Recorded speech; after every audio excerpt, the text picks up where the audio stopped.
Hey guys, it's Clovis, and today we're going to talk about machines. Machines are actually one of my favorite archetypes in the game, if not my favorite. The dark ones especially.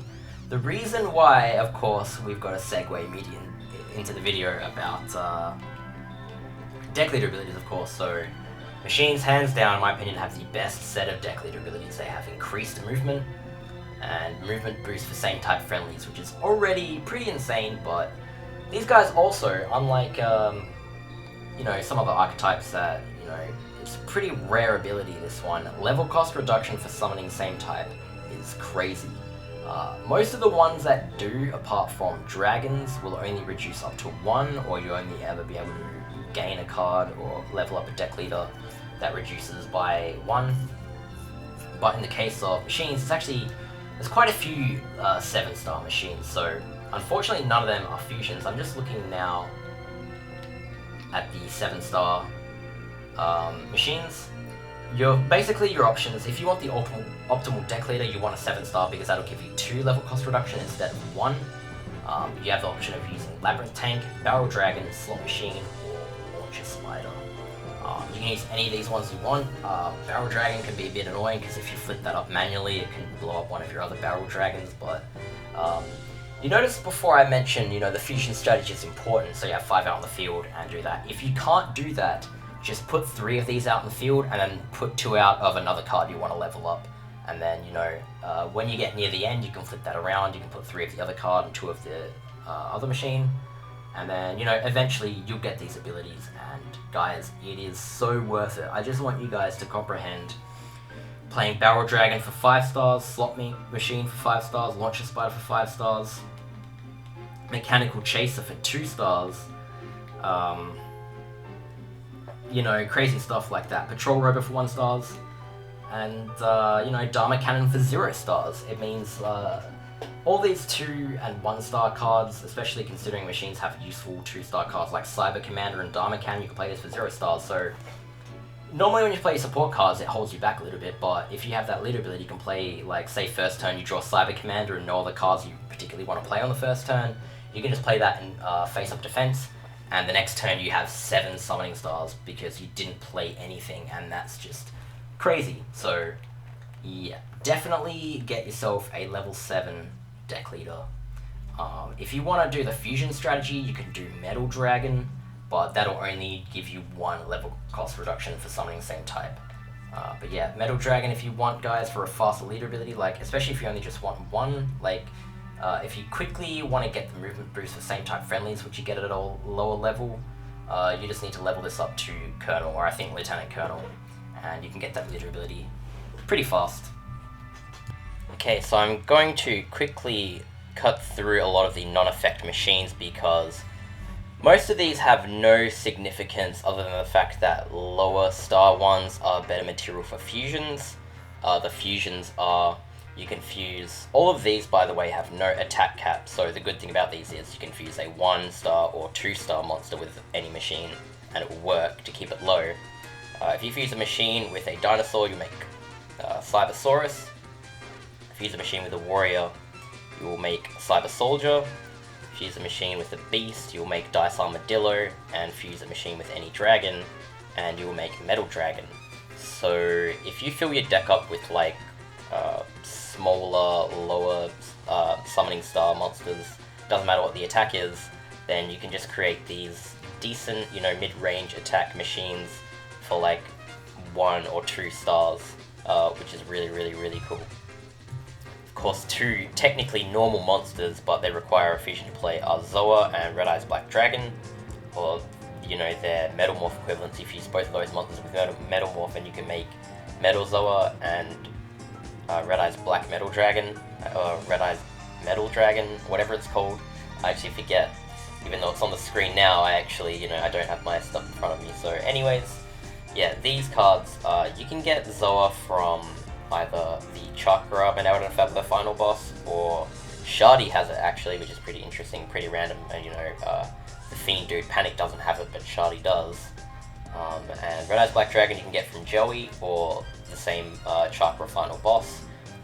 You can get these cards in the graveyard slots, and they're 2 of the strongest cards in the game you can actually get via the graveyard slots anyways, so you probably already have these cards, you know, if you saw them you'd probably be like, holy crap, I need to get them in slots.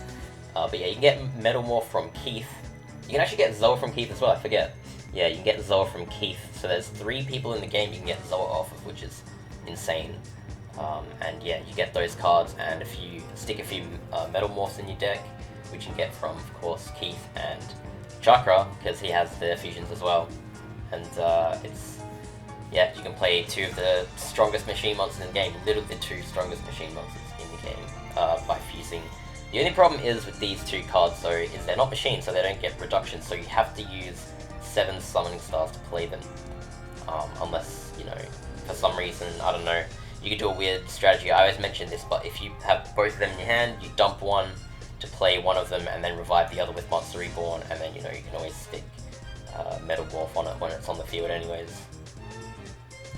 Also, if there's any other significant vanilla monster I missed, it would be Mechanical Chaser, because this is 1850 attack and 4 stars, that's pretty good. That's the second best, you know, behind the equal Slate Warrior and Gemini Elf. But of course, 2-star reduction, that means you're playing 1850 attack for 2 stars. That shit is crazy. That's actually, in terms of, if you calculate, you know, all possible, like, leader ability reduction and everything like that, it's actually the most efficient you can get out of the entire game, is 1850 attack for 2 stars. Also, on that note, I do want to include that, you know, the bulk of the machines are either dark or earth. You know, you have like 1 wind and like 3 fire ones, I think, but for the most part, they're either all earth or dark. And the important thing about that is equip synergy. So, you notice dark monsters, you can obviously stick dark energy onto them, and the earth monsters, you can obviously stick invigoration onto them. As far as that mattering, invigoration is a higher deck cost, but also this comes up with Horn of Light and Horn of the Unicorn, so you generally would want to favor and stick cards in your deck that use the Horn cards, because they give you more of an attack boost than the Dark Energy or Invigoration equivalents will. The only problem with that is there's honestly not too many. Most of the ones you can use the Horn cards on are actually quite weak. Like, for instance, the stronger ones like Barrel Dragon, Labyrinth Tank and stuff like that, you can't use them on. But the thing about this is, this gives you a way to equip your weaker monsters and save the, you know, machine conversion factories for some of your stronger monsters. So just keep that in mind. And there's also actually 7 completed, which, you know, that's the final, like, significant normal monster machine, I guess, because it has its own unique equip card. It's the only monster in the entire game that has equip card dedicated to the one monster. Slot machine, you give it 7 completed, which you can get from Keith, of course, and you can give that card, you know, huge amounts of damage if you have like a slot machine and 3 of these. It's pretty crazy. And to finish off quickly, I was talking a bit about the equips before, but don't forget, guys, there is the limited removal 600 boost support card. That's obviously a very important card for any deck that you're running with machines, whether it's dark or earth or fusions, whatever you guys want to do. This is just, you know, a field-wide 600 attack power-up, essentially. So yeah, go ahead and stick these in your deck. Also, if you guys are using the fusions, they're all different elements. If you consider, like, you know, Dark Energy and Invigoration give you 300 attack, you may as well just use Megamorph in that case. And another thing is, like, if you have most of your deck to be Earth monsters and include fusions like Metal Dragon, you can just stick in Horn of Light, and that will work on any horned creature of any element other than Dark. So if you have no Dark fusions or any Dark monsters in your deck, and you have mostly horned creatures, you can stick that in instead of, like, Invigoration or whatever, and it'll work across multiple elements and give you more attack. Alright, so of course, now that we've pretty much dismissed all of the vanilla monsters, ones without effects, we of course have to talk about the ones with effects. So, Labyrinth Tank. This card is sick. It goes over Labyrinth, it doesn't change them to normal like some of the effects do, it doesn't transform itself into another card, it just straight up goes over it. And again, I do want to bring up the movement bonuses here, because this means, you know, say if there's like one row of Labyrinth, it means you can go over it and to the other end onto, like, say, If there's like Wasteland on that side, you can maintain the bonus. Cards like, other cards such as Dharma Cannon, you can get rid of Labyrinth to move through that Labyrinth and then keep moving your card, but Labyrinth Tank is a nice way to go over Labyrinth without actually opening up a gap for, maybe your opponent to capitalize off of. If your opponent already has a lot of Labyrinth around them, you can use this to sort of brick them in and, finish them off quickly, which is really cool. If you want to get this card, there's a password for it, but you can also get it via 3 in a row. Yaiba Robo is just straight up crap. I mean, the effect isn't that great. Inflicts 300 points of damage to the opponent's LP when destroyed in battle. Obviously, burn cards and stuff like that is way more efficient to play than a 4-star machine. I know it is reduced by 2 if you have that summoning level, which makes it, a lot better. But that effect is going to, affect all of your cards essentially. And this one is probably the least important because, again, why not just play a burn card at that rate? If you're going to play this for 2 stars, you may as well just play a burn card. That's way more effective. And if you want to use it for fusion material, you have other 4-star or lower effect monsters that are more useful that will also work for fusions. Blocker is a pretty cool card because of its high defense and its effect. Whenever damage is inflicted to life points in battle, the damage amount is reduced to 0. So if the enemy attacks this when this is in attack mode, you don't lose life points for it. It's an interesting card. It looks really cool, and the stats are pretty interesting. Obviously, you can do strategies involving this and Sword and Shield if you want, but I don't know.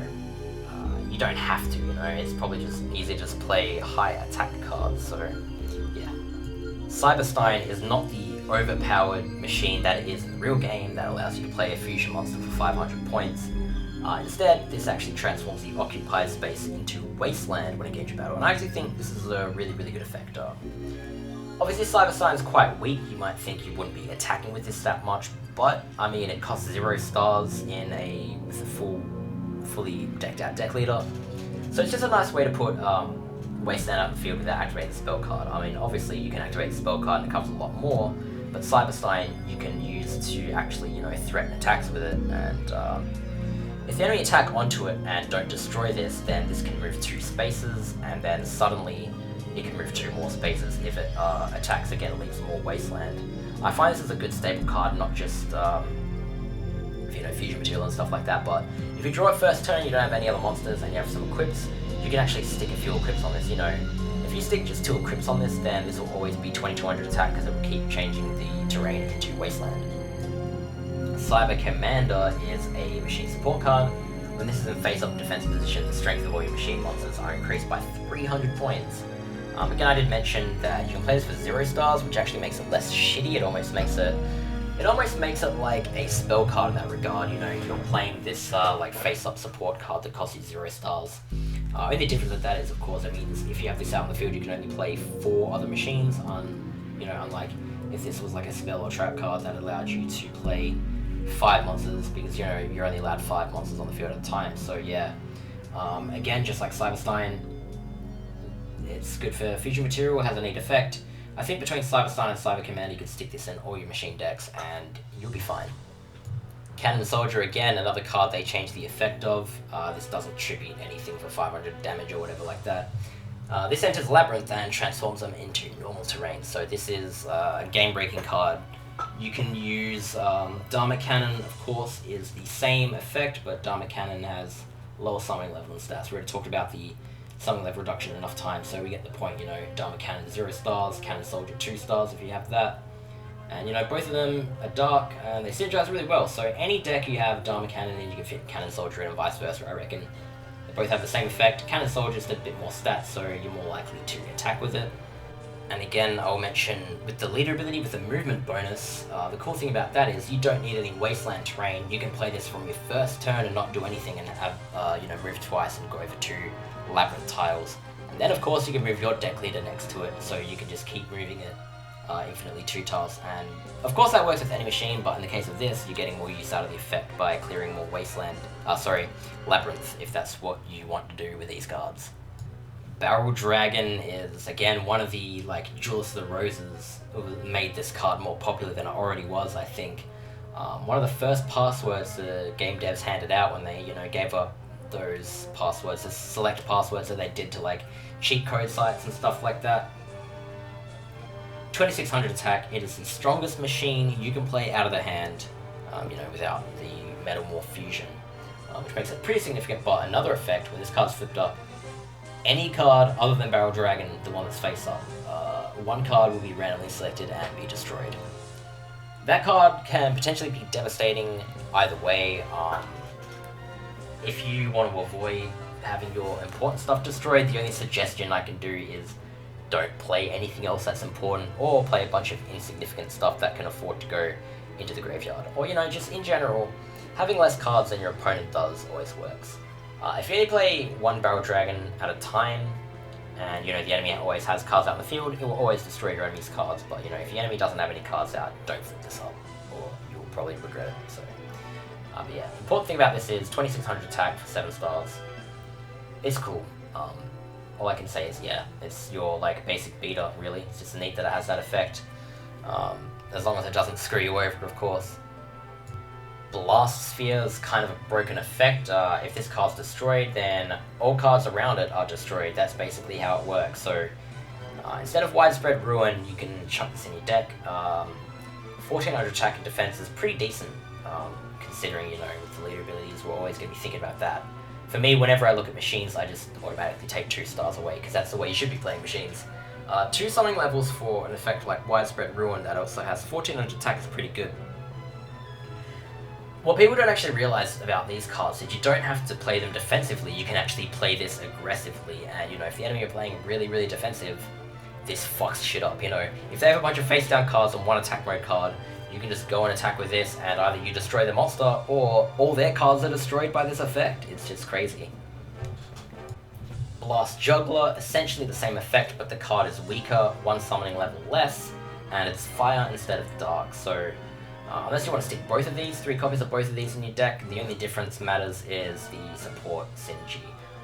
Blast Sphere obviously makes a lot more sense to include that in a dark machine deck, whereas Blast Juggler, it wouldn't synergize as well with, say, you wouldn't be able to put Dark Energy on it, or Horn of the Unicorn. So, it's totally up to you whether you want to use this card and that card. Otherwise, I'd probably just include 3 Blast Spheres and no Blast Jugglers. Robotic Night, same effect as Cyber Commander we talked about before. When it's in face-up defense position, it increases all your machines by 300. This card is actually higher defense, so it's more durable. You can actually, stick it in front of you as a defensive wall or whatever. And the card looks cool. It's like a giant robotic pirate, sailor, adventurer dude, I don't know. 5 stars, so of course it turns to 3, but it is a, face-up defense card mostly, so play this at your own discretion. Just remember, there's not too many fire machines, so, the synergy's lost there. You can only really stick Machine Conversion Factor on this. If you added Salamandra, it would probably be a brick in a deck, like a machine deck that had fire cards in it, so I don't know. I personally don't think fire monsters, like the fire archetypes, are ever really that strong unless there's multiple stuff that, synergizes. So, yeah, I'd probably just put Cyber Commander in the deck, because that has the same effect, but it costs no stars to play, and it's less deck cost, so yeah. Machine King is a pretty cool card. It looks like a giant transformer. I never really thought that as a kid, but yeah, of course. How can you not see it's a transformer? This is an Earth card, actually. When this card's flipped face up, this card is strengthened by 100 points for every machine monster on the field, and that of course includes itself. People probably had a lot of difficulty keeping up with this against Keith. That effect isn't as crazy as you think though, because the max you'll ever get out of that is 500 attack, which is the same as 1 Machine Conversion Factory. But I guess it's free damage, so cool for Machine King, I guess. Gargoyle is crap. I don't know how else to say that. So this revives in the own summoning area other than current location when destroyed in battle. So basically this means when it dies, it gets respawned in your summoning area. Personally, I don't know why you would want to use this. First of all, the stats are garbage. You have 900 attack for 4 stars, which is shit again. Even the summoning level, I don't even think salvages that summoning level reduction, because then in that case, you would just play a 4-star card like Mechanical Chaser that has 1850 attack instead. And the effect, it gets you in trouble. Why would you want a 900 attack card to revive in your own, summoning area. The only remarkable thing about its low attack is that it works with other cards like Crush Card and Gakuto no Megami, which you wouldn't be using in a machine deck anyways. And the detriment to that is even if you powered the fuck out of it, as soon as it dies and it's revived, it resets back to 900 attack anyways. So a lot of the times, especially when Keith plays this, what happens is you just end up destroying it a second time and dealing a shit ton of life point damage. Point being is, don't use this card, it kinda sucks. Patrol Robo is actually a pretty cool card. This is actually like a 3-star card that actually has decent 3-star stats. There's not too many of them. Of course, it becomes 1, so for 1 star you can play this machine with 1100 attack that has a cool flip effect. So when you flip this face up, it flips all the opponent's spell cards face up. Interesting thing is, spells being flipped up, that disables you from being able to move them without activating them. So it is a bit of a detriment to position-based spells, but I don't know, I feel like cards like Dimension Hole or Terrain cards, you would probably activate them, straight away. I mean, Keith's map you can get to the middle pretty easily anyways, but I'm pretty sure this works on traps too. Every time it says spell, I think it means spell and trap anyways, so you can use this against someone like Pegasus to flip up all their trap cards and then they can't move them anymore. So yeah, that's something. And the last effect machine I want to talk about is one you can't get. Kinetic Soldier. This card, people won't know about this unless they've dual Chakra, and if you've dual Chakra, you know about this card. You know exactly what this card does. And it makes sense as to why you can't get it in the game. So the attack effect it has is actually the same as the real Cypher Soldier. That's right, the real name's actually Cypher Soldier in the card game, not Kinetic Soldier. It increases 200 points in battles against warrior monsters.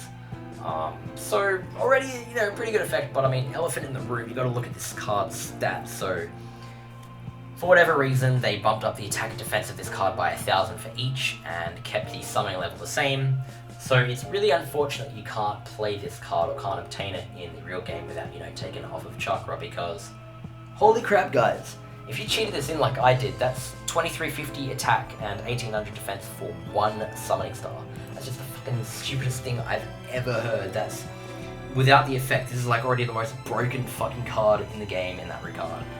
Unfortunately, you can't get it. If you want to play it, if you want it in your library, you'll have to wait until you destroy Chakra's version of it after he plays it, and then revive it and use it on your own. So yeah, that's about Kinetic Soldier.